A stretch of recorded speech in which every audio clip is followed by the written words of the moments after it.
Hello, how are you today? Welcome to my channel. My name is Carlos and I want to show you how I create an scorpion. If this is your first time here, thank you. Subscribe, help me out, and let's start. Long time ago, I started with polymer clay. I created one of the first, probably you don't see it really well over here, but I did a stop motion animation, and that's how I started with polymer clay.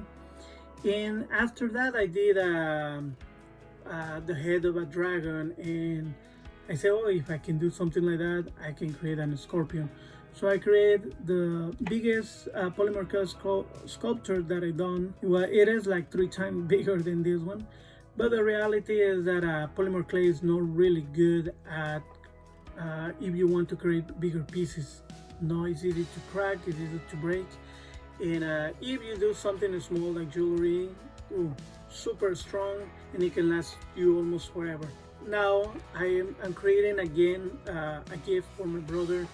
He likes the scorpions, I do too, and I wanted to create something smaller. And after doing several sculptures, now I can maybe challenge myself and create a lot of details. And that's something that I really wanna to explore to get better.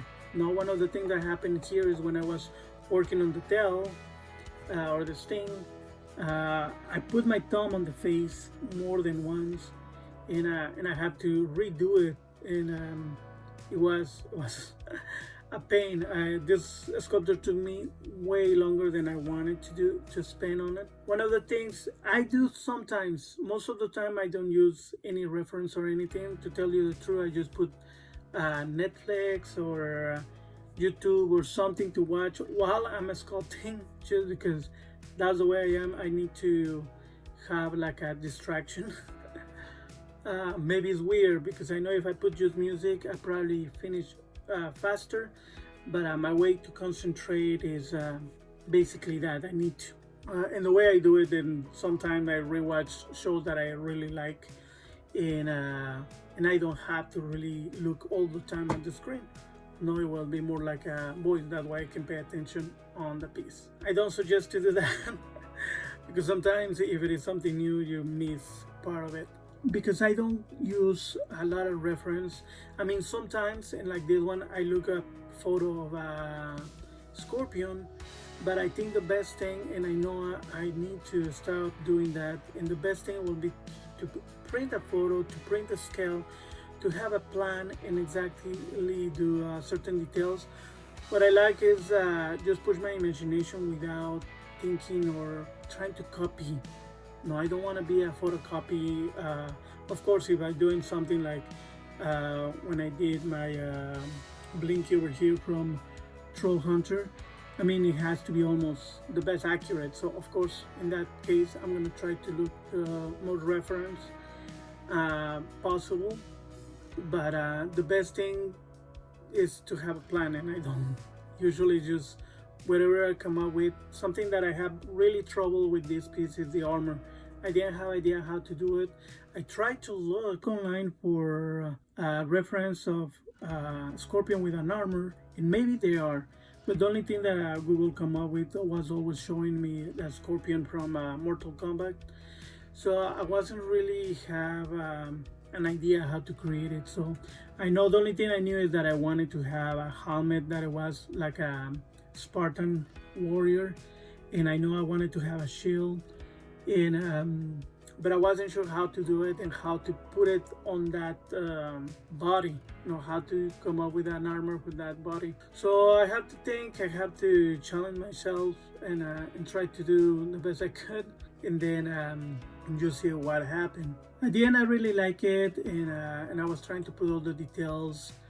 I knew, no, that I wanted to do was a shield, and I wanted to do like a eagle.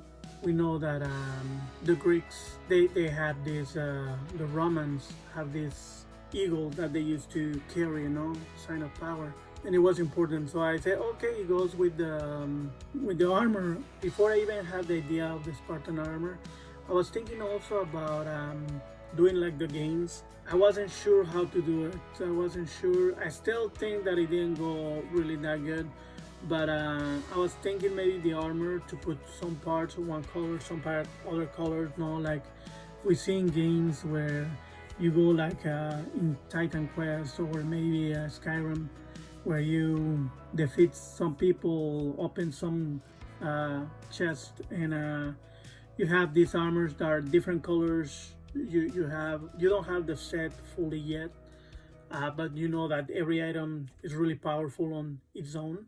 So I wanted to create something like that, but at the end also I grew up with Zodiac Knights, the good version in Spanish, because in English they cut so many episodes and it's completely other thing. But for sure I wanted to do like a really armor. So that's why I decided just to paint it one color and give that that vibe from all that era, no? Maybe it could exist back then, being a warrior.